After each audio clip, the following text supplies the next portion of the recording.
Hello children, how are you? I hope you all are hale and hearty. Well, I'm Satinder Kaur and today I'll be taking up lesson 5 of geography for class 7. And the name of the lesson is water.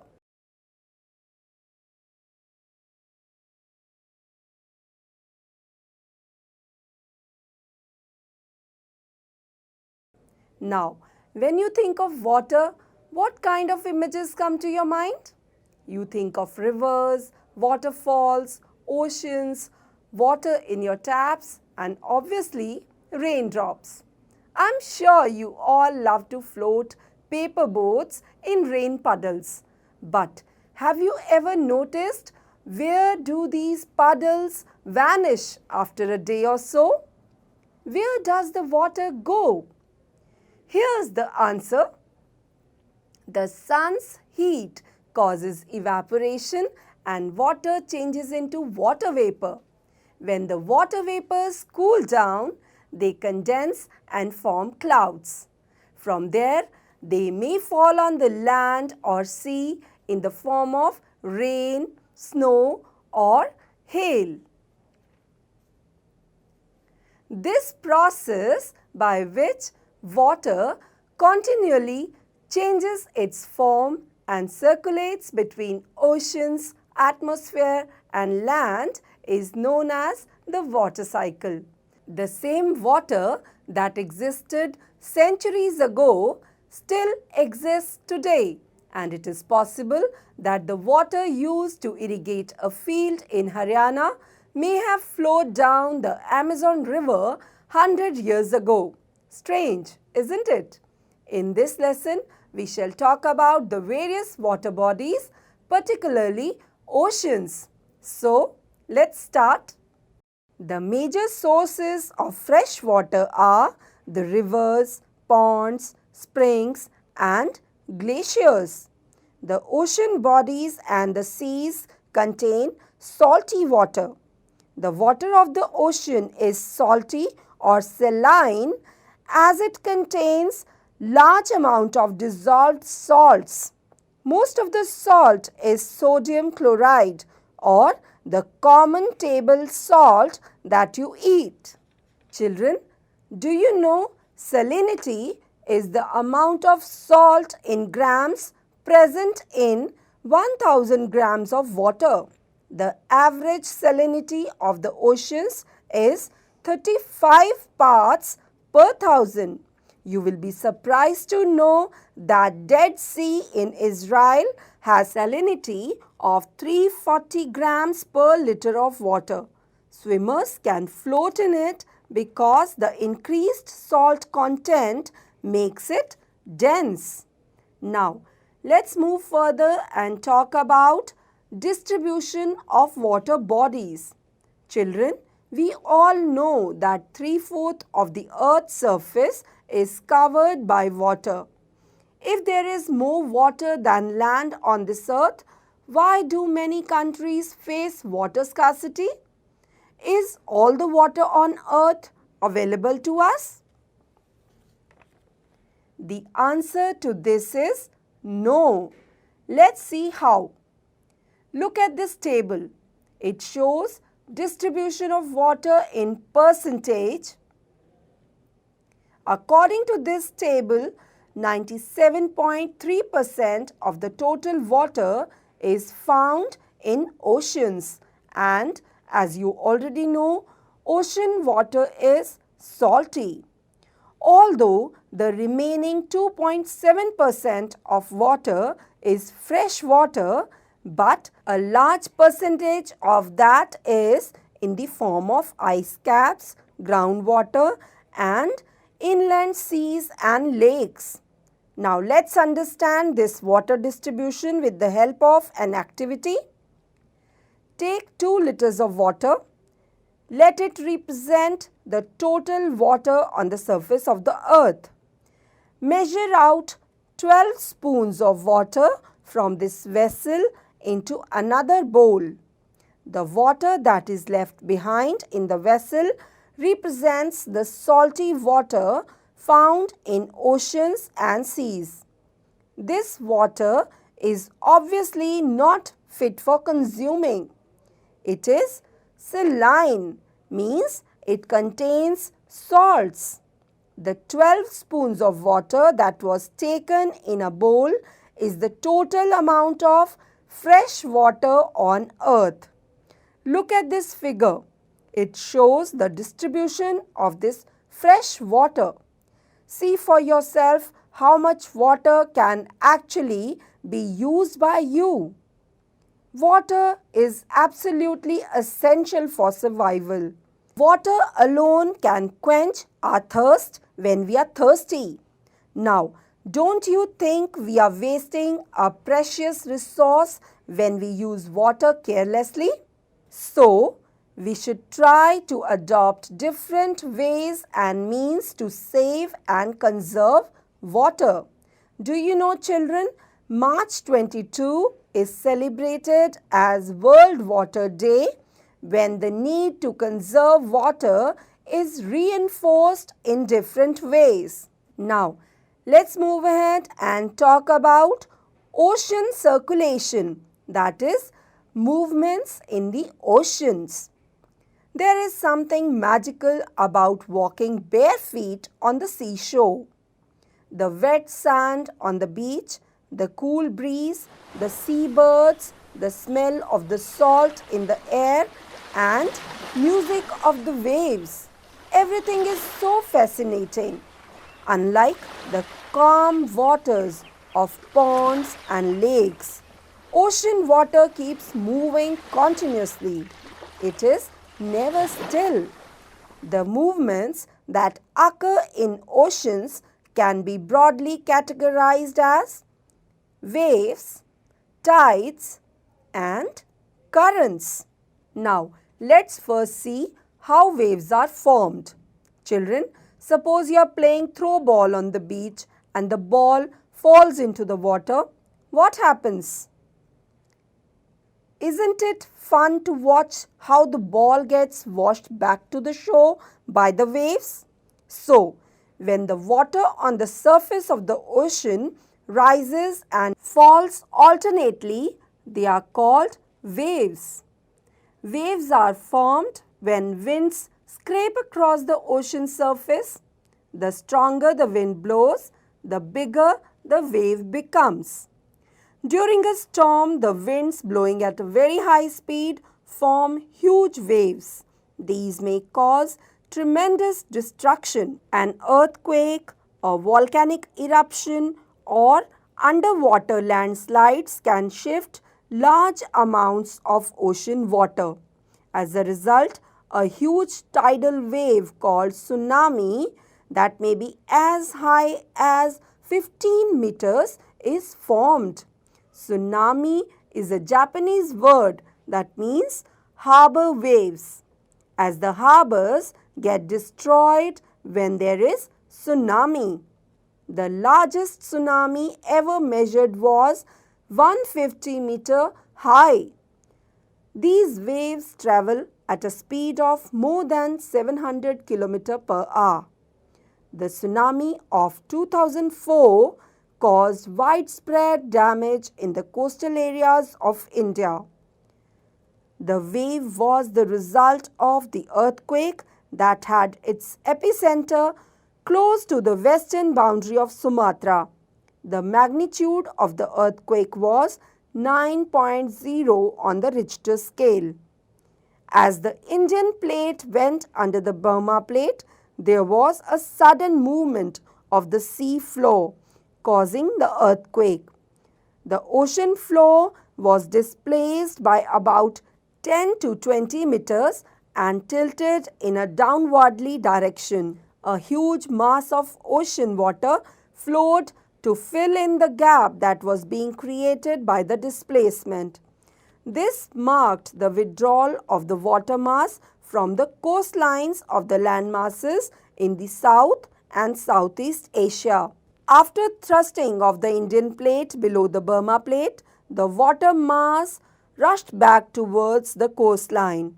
Tsunami travelled at a speed of about 800 km per hour, comparable to the speed of commercial aircraft and completely washed away some of the islands in the Indian Ocean. The Indira Point in the Andaman and Nicobar Islands that marked the southernmost point of India got completely submerged. As the wave moved from earthquake epicenter from Sumatra towards the Andaman Islands and Sri Lanka, the wavelength decreased with decreasing depth of water. The travel speed also declined from 700 to 900 km per hour to less than 70 km per hour. Tsunami waves travelled up to a depth of 3 km from the coast, killing more than 10,000 people and affected more than lakh of houses. In India, the worst affected were the coastal areas of Andhra Pradesh, Tamil Nadu, Kerala, Puducherry and the Andaman and Nicobar Islands. While the earthquake cannot be predicted in advance, it is possible to give a 3-hour notice of a potential tsunami. Such early warning systems are in place across the Pacific Ocean but not in the Indian Ocean. Tsunamis are rare in the Indian Ocean as the seismic activity is less as compared to the Pacific. The tsunami that hit the South and Southeast Asian coasts in December 2004 is the most devastating tsunami in the last several hundred years. The large damage caused to life and property was primarily as a result of lack of monitoring, the early warning systems and knowledge among the coast dwellers of Indian Ocean. The first indication that tsunami is approaching is the rapid withdrawal of water from the coastal region, followed by destructive wave. When this happened on the coast, instead of people going to high ground, they started assembling at the coast to view the miracle. As a consequence, there was a large casualty of curious onlookers when the huge wave struck. It was really unfortunate, wasn't it?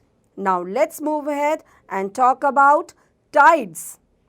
The rhythmic rise and fall of ocean water twice in a day is called a tide. It is high tide when water covers much of the shore by rising to its highest level. It is low tide when water falls to its lowest level and recedes from the shore. The strong gravitational pull exerted by the sun and the moon on the earth's surface causes the tides. The water of the earth closer to the moon gets pulled under the influence of the moon's gravitational force and causes high tide. During the full moon and the new moon days, the sun, the moon and the earth are in the same line and the tides are the highest. These tides are called spring tides. But when the moon is in its first and last quarter, the ocean waters get drawn in diagonally opposite directions by the gravitational pull of sun and moon, resulting in low tides. These tides are called neap tides. High tides help in navigation. They raise the water level close to the shore. This helps the ships to arrive at the harbour more easily. The high tides also help in fishing. Many more fish come closer to the shore during the high tide. This enables fishermen to get a plentiful catch. The rise and fall of water due to tides is being used to generate electricity in some places. Now let's move ahead and talk about ocean currents. Ocean currents are streams of water flowing constantly on the ocean surface in definite directions. The ocean currents may be warm or cold. Generally, The warm ocean currents originate near the equator and move towards the poles. The cold currents carry water from polar or high latitudes to tropical or low latitudes. The Labrador Ocean Current is a cold current while the Gulf Stream is a warm current. The ocean currents influence the temperature conditions of the area. Warm currents bring about warm temperature over land surface. The areas where the warm and cold currents meet provide the best fishing grounds of the world. Seas around Japan and the eastern coast of North America are such examples. The areas where a warm and cold current meet also experience foggy weather, making it difficult for navigation. So children, that was all about today's lesson. I hope you understood it well. Now it's time to take up a few questions to see how much you have understood. So let's start. First, we have some sentences and you have to tell whether these sentences are true or false. The first sentence is, ocean water is calm. Now, is it true or false? It is false because ocean water is never still. Rather, it keeps moving continuously. The second sentence is, tsunami can be caused by underwater landslides. So, is it true? Yes, this is absolutely true. Now, let's move on to the third sentence. High tides are also called neap tides. So, this sentence is false because high tides are called spring tides and not neap tides. Now, the fourth sentence. Low tides help in fishing. Is it true? No, this is false because it is not the low tides but the high tides that help in fishing. Now, let's take up the fifth sentence. March 22 is celebrated as World Ocean Day. Is it true? No, this is false because March 22 is not celebrated as World Ocean Day. Rather, it is celebrated as World Water Day. Now we have some questions with options and you have to choose the correct option. Are you ready? So the first question is, the process by which water continually changes its form and circulates between oceans, atmosphere and land is called, and the options are water cycle, tides or ocean currents. And the correct option is yes, water cycle. Now the second question. Generally, the warm ocean currents originate near, and the options are poles, equator or none of these. And the correct option is yes, equator. Now let's take up the last question. The rhythmic rise and fall of ocean water twice in a day is called, and the options are tide, ocean current or wave. And the correct option is tide. Very good. So children, with this we come to the end of today's video.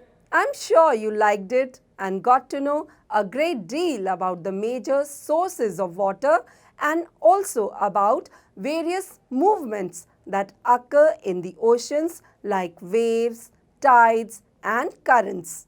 I hope you understood that well. That's all for now. I'll be back with some more interesting videos. Till then, stay happy, stay healthy.